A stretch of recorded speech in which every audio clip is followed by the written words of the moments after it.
Hello everyone! Welcome back to Voice of Our Campus podcast. I am Shin Pitalia Boyser at your service. Today we will talk about an idea that still shapes how we see our world today. The Karl Marx conflict theory. It is the view that society is defined by struggle between those who hold power and resources and those who don't.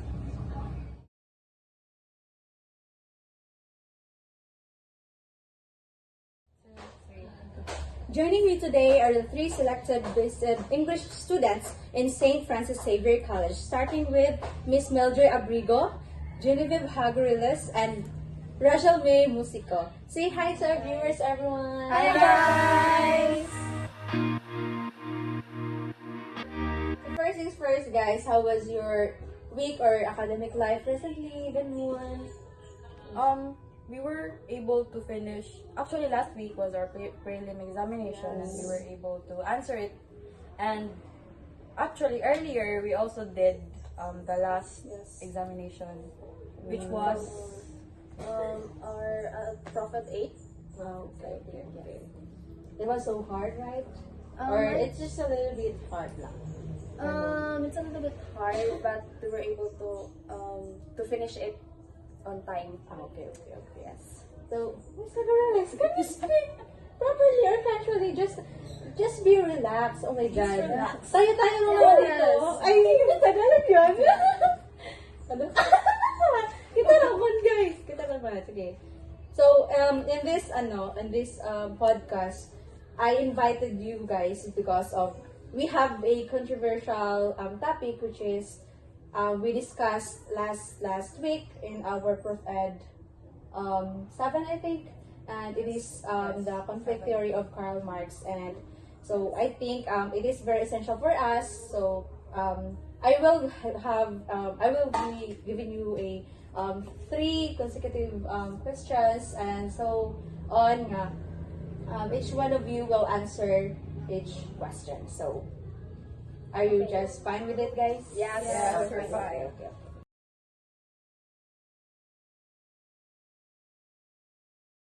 So our first question is that Karl Marx argued that all of human history is a story of class struggle between those who own resources and those who only have their labor. Do you think this idea still holds today? Especially in our local communities here in the Philippines, where we are here in Agusan del Sur, or have new kinds of conflicts taken center stage of this conflict? As for me, I would agree, or I would say yes, because here in the Philippines, especially, not just here in the Philippines, but in other country, here is in our local area, there's a lot of people or person nga ingana gyapon, like they have those resources, and also naa sila yung mga kanang laborers, especially sa kuan, they have a kanang bitang family nga naa sila kanang mga yuta, na sila yung mga farmlands, na sila yung for kana silang Mga palay, oo, ingana.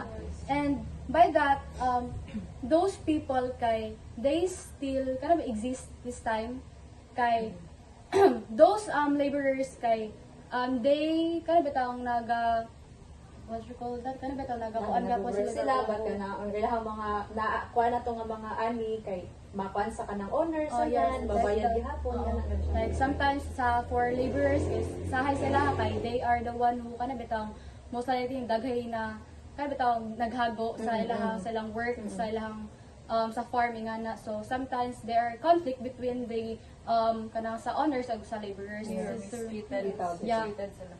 Yes.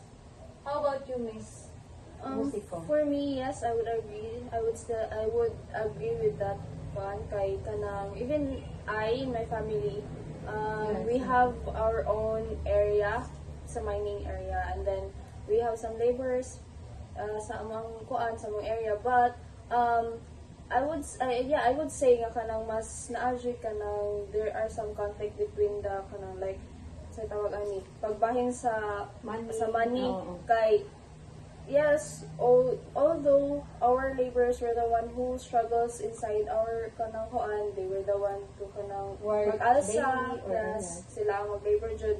ana. But sa amo naghapon mi kana bitaw like and every and income nga ilahang makakuha is na-adjust mi kanang we have our own part sa income like maybe 40 60 nga something like that. But yeah, that's I would agree with that. Yes, amo mo sa kay for example sa amo kay we have this palay pero first pinaka-upgrade is dili pa kita mo lupa and mo to divide akong ate ganto ganyan pero katong dili pa gid amo ang lupa but amo ang mga tanom like amo agi mga sis kanang sa kanang mais or umay kay ang mabahin na sa paano na kami gamay na lang ang sa amuan ya mahatag na mo sa owner sa land ganyan so naga po siya na exist gyapon siya mga complex especially gid sa mga businesses no. Yes.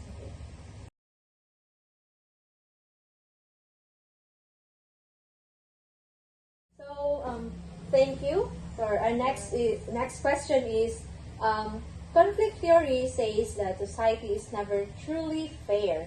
Rules and systems are made to protect the powerful ones. Can you give a real-life example, whether in education, work, or government, that you think proves or challenges this view? I can connect it to education because, for example, in scholarships in schools, there are people who aren't struggling or maybe well-off. They came from the well-off families. However, since naman sila yung kaila or sila yung backer sa what do you call that? Sa Educational system? basta na sila yung backer sa Or outside, like that. So, ganang tagaan sila kanang free pass. Kumbaga, like for example, na scholarship, then di na sila gid mag-apply or maghago, magtatag og requirements, kay makuha naman sila dahil. So, that's something that I have observed. Yes. How about Miss Sagureles?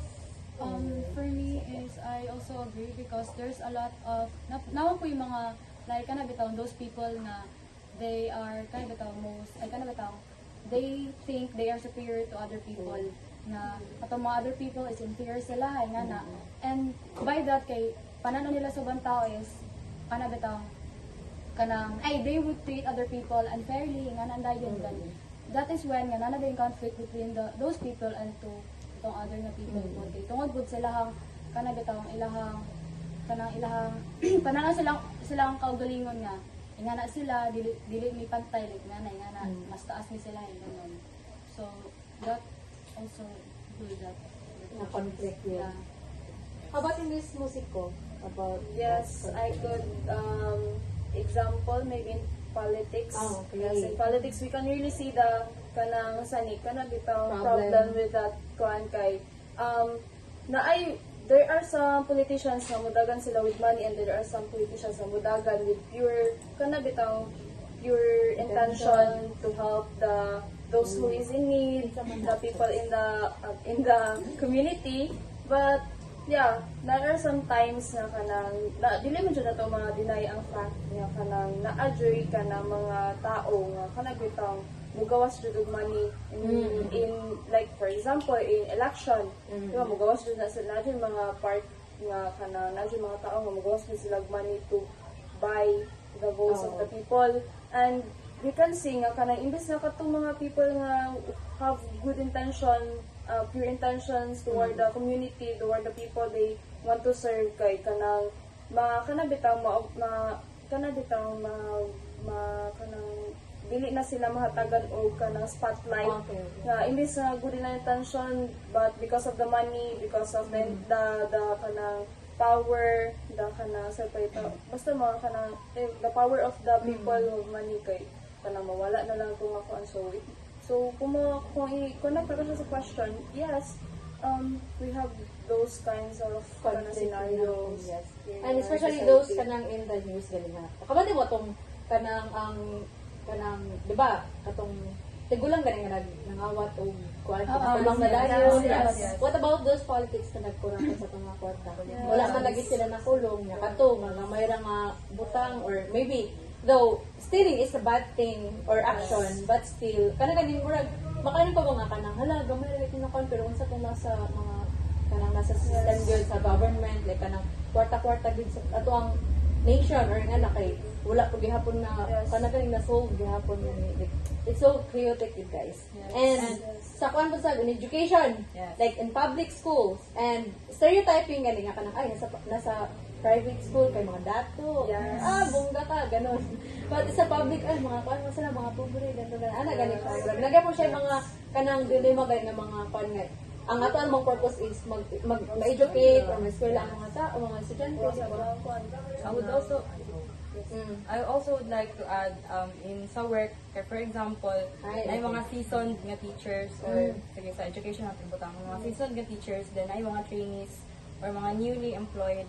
So usually those mga newly employed nga mga teachers kay sila ang kanang ginasugo-sugo bitaw. Oh. Then of course, they will listen kay bago man sila sa field. So mahadlok pa sila Oo. nga kanang mo kanang mo decline sa mga sugo Mag-say no whatsoever. sa mga- Kay of course kanang senior man ibali Oo. nila nga kanang mas taas man sa ilaha, so mo to nga ma-apply gyapon ng conflict theory because atong mga naa sa taas is gina-abuse nila ang ilang power Oo. nga dapat dili man unta kay ang trainees dapat ang ilang ginabuhat is kung sagud ang ilang need buhaton. Oo. However, ang mahitabo man gud kay ginasugo sila sa mga superior nga paparitog inani, pagbuhatog inani Pasiligon, pasiligon nga palakason, dapat yes. magklase man na bitaw. So yes, that's what I Bitaw dito. It really nag-exist with Japon dito siya. Still Pero relevant. still one Pero Japon. dili man pod like kanang can't just say nga kanang exist sila in bad ways like naamay gapon mga superiors, there are still some people who have the Mag-teach heart. good na. Yes, who have the heart for the people who's Oo.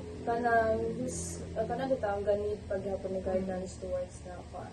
But yeah, that probably exists. Pero paano gapon siya Japon sa Yes. na mag-exist gapon siya. Klaro gyapon. Klaro gapon siya. But Kaya siya. still, the world is not perfect and Yes. we too tackle. The people here in the Philippines or the world are not perfect. So, that's it guys. So, it's a good thing that you answered, Charis. You are all answered, Charis. Effectively, honestly, Charis.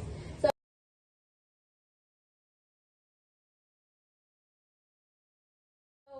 we do have the last question here. So, what's that noise? Okay. So, okay, so we have here the last question is critics says or journals, articles say that conflict theory only focuses on money and class and ignores other important struggles like gender, ethnicity, or regional inequality. Ano yun? If Marx were alive today, do you think he would expand his theory to include these issues or keep his focus strictly on economic power or in education, something like that? I feel like if Karl Marx was still alive, Alive today. he would di lang siya mag-focus on economics only, but sa fact lang nga na ay kanabitaw Superiority, inequality, yes. na ay kanang na mahitabo nga na superiority, dili fair kumbaga. So it's applicable not just hindi siya limited lang sa economic. Yes, kasi dili lang mo siya like if imo siyang sabton bitaw og maayo, dili man gud ka focus lang siya sa money. Kay kung imo sabton ng idea mismo, Critically, did you know? yes, kung imo kuan din siya kay ang iha man jung gitok dira kay ang inequality nga nahitabo sa community. Kay there are some people who use their kana power, ilahang mga influence to hurt those people nga naa sa laylayan, something like that. Dili gud siya, dili lang gud siya sa kuan, dili lang siya sa kuan like even sa gender. Yes, kay naga-focus biata like we have kung ato ang kuanan kay naadjud tay ang ginatanaw sa tao traditionally female and male ra jud. Yes. But if we kana kuan kay nabi inequality nga mahitabo when it comes to LGBTQ Yes. plus nga community Samot na karon na grabe yes. ka kuan ganun. Daghan na gani kayo og na kanang gipatay tungod Yes. lang sa ilahang gender, sa ilahang way Homophobia. of ilahang way of expressing themselves ana. But yeah, kanang dili lang siya sa money ga focus. Okay, from kung magato like di ba kay from Karl Marx and from its word pa lang nga conflict we already know nga there's a problem or there's a a certain issue between a person to person or to each individual, and dili ra siya, I would agree to them nga dili ra pud siya nga kana bitaw sa dara ra nag-focus, but it focuses kana siyang diverse siya in a way nga katahay there's a issue about this person nga ani siya, let's say from siyang gender nga ano siya, like let's say gay nga na, and dili ra iyang bitang gender ang maapektuhan, or especially iyang emotional nga ma-feel, iyang physical, iyang kanang other nga kana bitang like usa siya halubilo na after nga makakuan siya ato nga situation nga ana. So dagan siya if from one problem na mo-connect siya sa another and another and another. So it naagi siya ay conflict from its word pa lang sa kay Karl Marx. Kay ang from its words nga conflict kay mas broaden pang siya nga kanang murag need gid siya nato nga kanang murag siya specify kung unsa dito nga kanang specific gid sa mga problems dito nga especially sa atong community society. And as a educator gani nga kada ganing murag kita pod kay maglibog buta kung how to kana ganing magkwanta sa atong mga students na nganini siya guys, how to kanang solve or nga gani kanang enlighten na tong mga nga like for you like kanang how would really if kana ganing murag mas really kanang ma-relevant gani siya pod sa mga students nga kanang makano sila ay kanang mo ni problem sa inyo ni ma'am, pwede na mo di siya ma-apply, kanang mo ni ang tamang buhaton, ana gani siya. O ma-realize din mo after like sa to cafete year magud kay realize din mo nga mo din yung problem mo din nga naging ani nga naging nato ang nahitabo. Kumbaga sa kasanga-sanga makita nimo ang root. Oh yes. Kung asa gid ang denominator. Wow, denominator.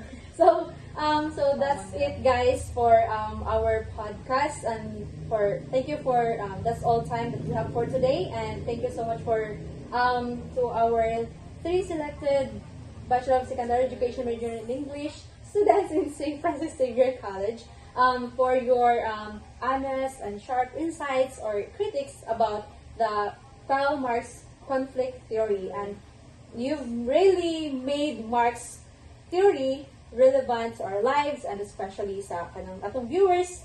So Yes, guys. say goodbye to our viewers out there, guys.